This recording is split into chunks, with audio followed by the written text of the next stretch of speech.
But yeah, I mean, being able to have this win, it's a really good start. And that was one of the things that TB said is being able to get this win is the first of many things. Like I said before, the first two for since 2015, beating them, haven't beaten them in 11 wins, and then now, first win of 2025. You told me I can't quote bleeping. I'll clean it up. Bleeping. Wait to get to the off season.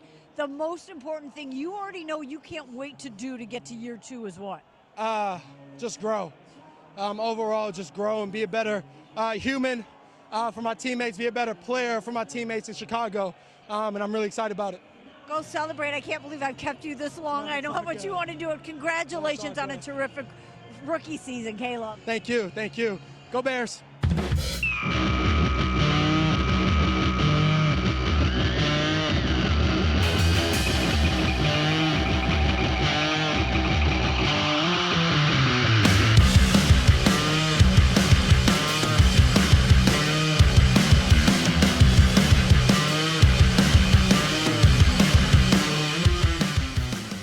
I was on the soccer team my sophomore year of high school at Von Steuben.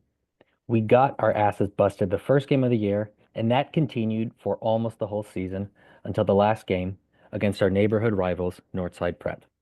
On a rainy Thursday afternoon, in penalties, we finally got that elusive win. And boy, was it glorious. Screaming, "You suck!" out the window as a friend's mom drove us home. The Bears break their losing streak in a season that was akin to a streak in one's undies, a streak that even the strongest detergent couldn't wash away. But with the offseason comes the audacity of hope of new, fresh, clean undies, and we get to end the season saying, hey, at least we beat the Packers. So, what did we learn about the Bears this week? Well, I don't know what we learned, but it was actually kind of nice to see them finish a game for once. Yeah. I think I think the entirety of the season, right, has led up to the Bears just kind of bearsing it up at the end of the game. And when I think what Moose Johnston said it right before it happened with the DJ Moore fumble, he's like, how are they going to screw this up? Immediately fumbles the ball, the Packers get it, and you're like, he was so silent how. for so long. That's how. Yeah, he was like quiet, like it was like when he said he was like, "Oh, dude, I just spoke some shit into existence." Spoken into existence, yeah. It was wild, and then I laughed honestly because I was like, of course, this is gonna happen. I don't think any Bears fan that was watching was surprised. Maybe they were angry, maybe they were apathetic. I don't know, but I can't see how you would be like, oh my god, I can't believe that happened in that situation. And of course, they like kick the field goal. There's a minute left, and you're like, yep, that's it. That's how we lost this one. But it was nice to see Caleb get rewarded for, some of the things that he can do in the fourth quarter. I think like he's had like 5 or 6 different scenarios, right, where he has put this team in a position to win the game or extend the game, and it like never works. This is like the only time that it has actually worked. The Commanders game, all 3 of those division games that we had in a row with Eberflus, where it was just meltdown at the end after meltdown at the end. It was nice to see this one, actually work out for him. So, and interestingly, as much as we sort of expected Bears things to happen, like there was still some feeling of like faith in Caleb in that last drive. I mean, even though like he got horse collared, which was sort of a sack until I called the horse collar, and we were going back and forth, and over the course of the illegal game, shift, yeah, all sorts of stuff. But I still was like, I mean, he hasn't shown me to not kind of feel good about him sort of on the drive. I mean, there was so many other goofy Bears shit that was happening or just goofy shit that was happening over the course of the game. But yeah, I still like throughout all of that, I was like, I mean, he might do something. Who knows how it ends? But that's a that has never really sort of gone away over the course of the season. Is that sort of feeling of his capacity to maybe do something? Yeah, I totally agree. You get excited for those moments because you can see that like he'll battle his ass off until the end. And you expect it not to go well, but this time it did, and it was great to see. And I honestly, like, in that moment, you're like, oh well, if they lose, they get the 9th pick, and if they win, they'll get the 10th pick, and they should lose. And it's like, I don't know, man. The difference between the 9th and the 10th pick, I think it's more meaningful that this team beat their rivals on the road. I think it's more meaningful that Caleb, your rookie quarterback, didn't play a great game, right? The stats don't jump off the page, but he only took 1 sack, and with less than a minute, got them into field goal range. And that's huge for his confidence, right? Like, he's going to come into next season being like, I can go in to Green Bay. I can win this game, right? We can win this game. I can lead these guys. Should have swept them, to be honest. But I think that confidence and that, just having that in his back pocket is so much better. And this team also getting that off the schneid. I mean, they've lost to the Packers like 12 straight times. They haven't beaten them since 2018. This was good.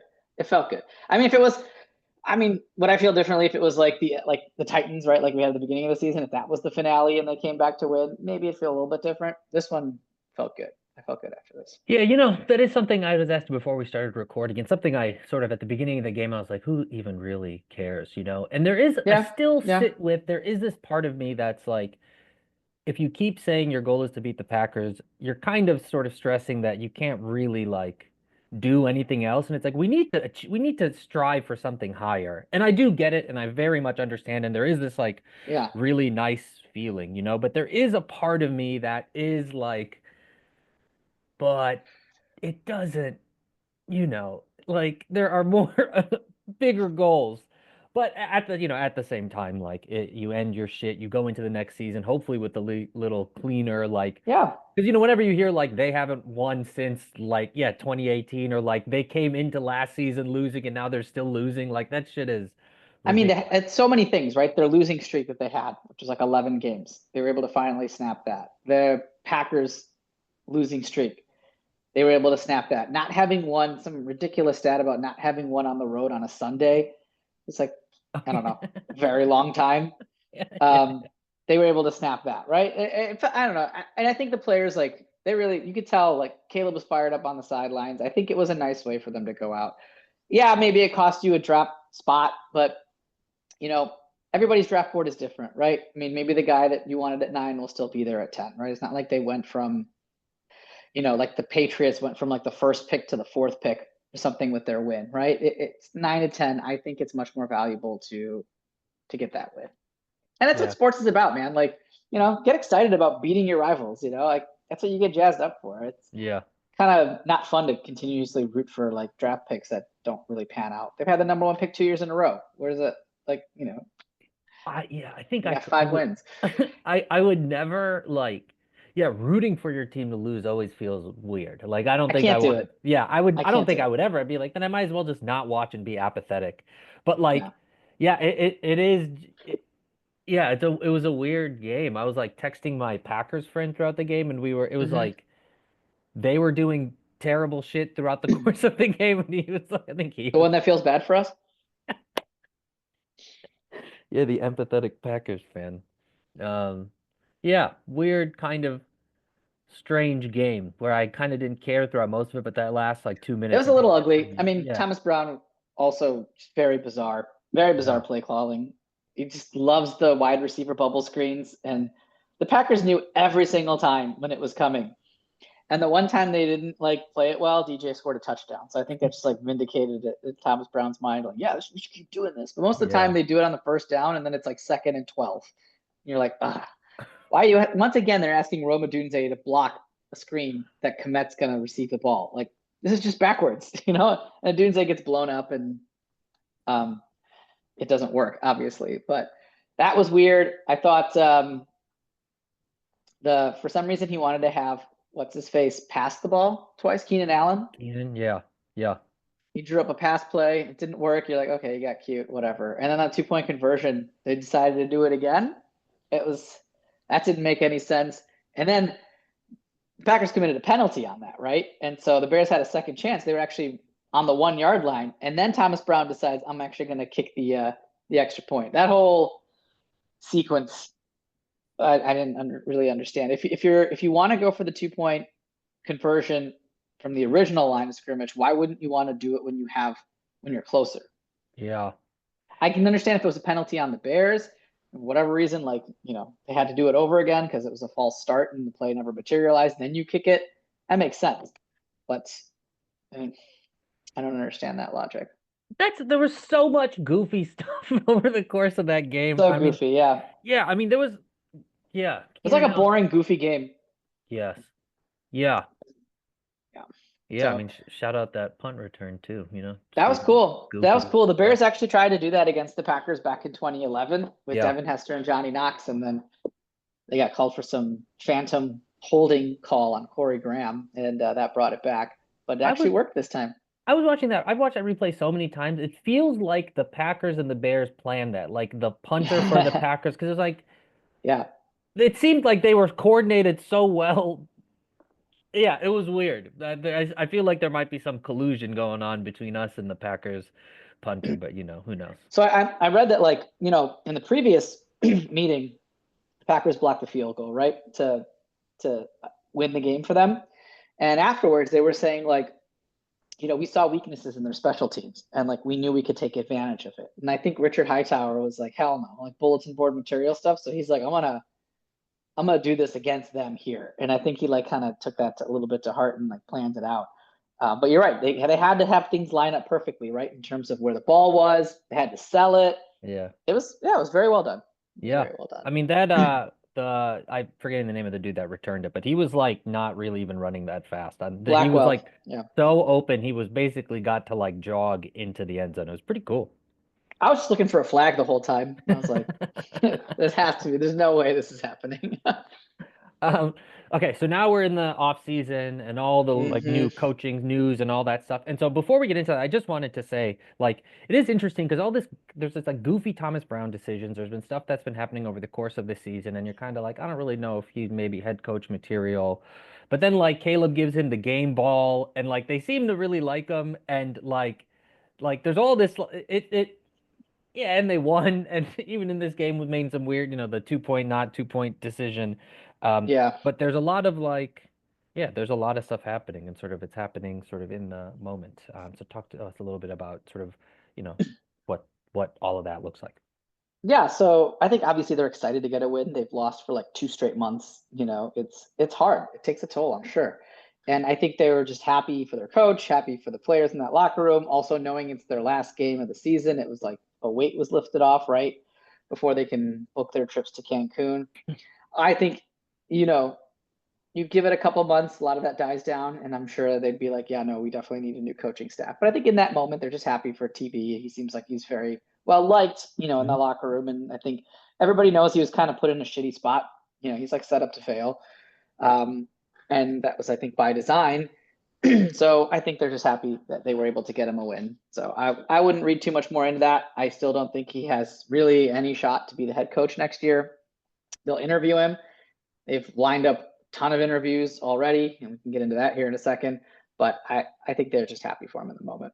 Yeah, I did read an article from who knows what now, so not even really citing sources, but like talks about, is there potential for them to retain him on staff if the coach, like, I don't really know if that's going to happen. I mean, it is nice that him and Caleb do seem to vibe, and like he seems to kind of talk to Caleb in a way that Caleb like resonates with and responds to. Like early on, it was like, go be Superman. I mean, yeah. And there's all these other The only way that would happen. Yeah. Go ahead. No, the only way that would happen is if they brought in a defensive minded head coach, right? Who's like, yeah, I don't have anybody, and you seem to gel pretty well. Let's do it. Otherwise, I think it's a very, very long shot. Yeah. That he's on the team in any capacity next year. Yeah, for sure. I mean, that'd be kind of strange. But it's just interesting, some of the stuff of all the what you saw on the field. There was definitely an element of like Caleb liked him, respect him, and he's talked about it publicly. And it sounds like they spoke to each other in a way where like he responded, he reacted, he like adjusted. And so that is, but you hope that you can elevate to like, he's not the only person that can do that. There are like a number of people, and you can like, Yeah, there is one level which if you have it, great, but like there might actually be some other like more competent, more effective, can take you to Yeah. that next level people out there and staff out there.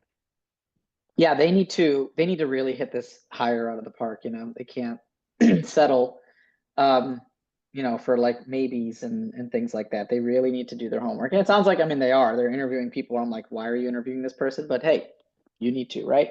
And I think they're gonna hopefully, you know, prioritize Caleb's development moving forward. Now, given the number of defensive people that they've interviewed, I don't know, because they're still stuck on this leader of men thing, which is like stupid, I think. Like, you know, every coach is a leader. You know, Matt LaFleur is a offensive genius. He's not like a rah-rah guy. He's more of an X's and O's guy. But you keep telling me he's not a good coach? I mean, you know, I don't know. I think they get too fixated maybe on the loud, brash guy sometimes, or they swing back and forth between offensive and defensive and like what they want to do. So we'll see. There's a lot of candidates out there. There's not as many openings as I think people were predicting. Currently, there's only 5 head coaching openings, and everybody seems pretty convinced that Vrabel is going to go to the Patriots. So, you know, it's really 4 openings and a ton of candidates out there. So, you know, the Bears have their pick, and I think, you know, they have one of the more attractive job openings, assuming that Vrabel takes the Patriots job. So we'll see. Yeah. Do you have, I know we've talked a little bit about it. I know you talked about Ben Johnson being up there, but as you look at Yep. this list building, like from a offensive or a defensive coach, what's your preference? And then like, you know, who kind of on all those options do you kind of who's near your top? So as of now, let's see, I've got this written down. Here's how many people they've requested an interview with. 2, 3, 4, 5, 6, 7, 8, 9, 10, 11, 12. 12 as of the time we've started this podcast, Monday, 3:30 p.m. Ben Johnson, I think, is at the top of the list. He is he's just crushing it, right? Detroit is humming offensively. I think the biggest question is he's never been a head coach before. Can he be the quote unquote leader of men that Holes and Kevin Warren want him to be? But from a creativity standpoint, a getting the most out of Caleb standpoint, he's the guy, right? I think Vrabel is probably second. He is, and it's funny that he's second because he's all of the things that Ben Johnson supposedly is weak at or unknown at. That's where Vrabel's strengths are. You know, he is an immediate culture changer. He's an immediate leader, accountability, things like that. There's a couple different ex-Titan players on the Bears, Kevin Byard, safety, and DeMarcus Walker, who's a lineman. Both of them had high, you know, saying praises for Mike Vrabel. Walker in his exit interview said, you know, they brought up Vrabel and he's like, oh yeah, he would cut a lot of our shit out. Like, you know, he would immediately like just turn this thing around. And that's what frustrates me too a little bit about, you hear these Bears players at the exit interviews and all they talk about was, yeah, we need somebody that has that's like, you know, can lead this team and hold us accountable. And it's like, okay, great. And I understand Eberflus was kind of a doofus, but like, aren't y'all grown ass men? Like, why do you need somebody to tell you that this isn't appropriate or to, you know, stop goofing around or like, Yeah, no you one know, told me not to eat all the cookies, so I just kept eating the cookies. It's like, yeah, no, like don't eat all the cookies. there's 8 captains on this team. Like none of y'all can like do that. I know they had a couple players only meetings, but like at some point the players need to, you know, win more games than they have podcasts. And that didn't happen this year. So the Leave the players need to podcasting to look us, in the homie. Leave the podcasting to us. Go play exactly. football. Go play some football. So those two are in the driver's seat. You know, there's been like Aaron Glenn, the defensive coordinator for the Lions, has been mentioned, but I don't see a lot of steam there. And then there's a bunch of other defensive coordinators. Anthony Weaver of the Dolphins. I didn't even know who that was until like yesterday. You know, Mike McCarthy's an interesting one. They just recently asked for Todd Monken, who's the offensive coordinator for the Ravens. So they're doing some due diligence. Pete Carroll is an interesting name that was linked to the Bears when they played the Seahawks. Pete would be an interesting character. If he was like 15 years younger, I'd be like, yeah, let's do it. We'd be like, you know, on the Vrabel side of things. But he's like 70, I think. Like, how long is he really gonna be coaching for? And then if he retires, are you gonna start all over again? Right. And then he also hired Shane Waldron in Seattle. So You got that, right? Shane Waldron is not a popular name in Chicago. Is that the type of guy that he wants? Is that going to work? We've already seen that kind of fail. So there's some question marks around that too. But it'll be interesting off season. It looks like Ryan Poles is going to be retained. They have never said otherwise, and he's kind of leading this search. So we'll see what that contract situation looks like with Poles, if they extend him, or what that's going to be. Let's see if he can get the coaching right. It's kind of failed thus far, so I'm a little skeptical. I refuse to have the audacity of hope here. I'm going to try to stay as even keeled as I can, but the Bears are the off-season champs, right? So we're gonna try to refill that hope meter. Okay, so on that note, as we close up today's episode, just because the Bears season is over, that does not mean that this podcast is over. There's a lot of stuff that we have sort of in store for you all, some fun episodes. There's obviously a lot of shit that's happening in the off season that will impact the Bears. There's playoff stuff that's happening, so we will still be here talking that shit, talking that football for That's right. you. Fill in your hope meter, even though you don't want to hear it. So as we close up today's episode, any sort of final thoughts before we jump out of here?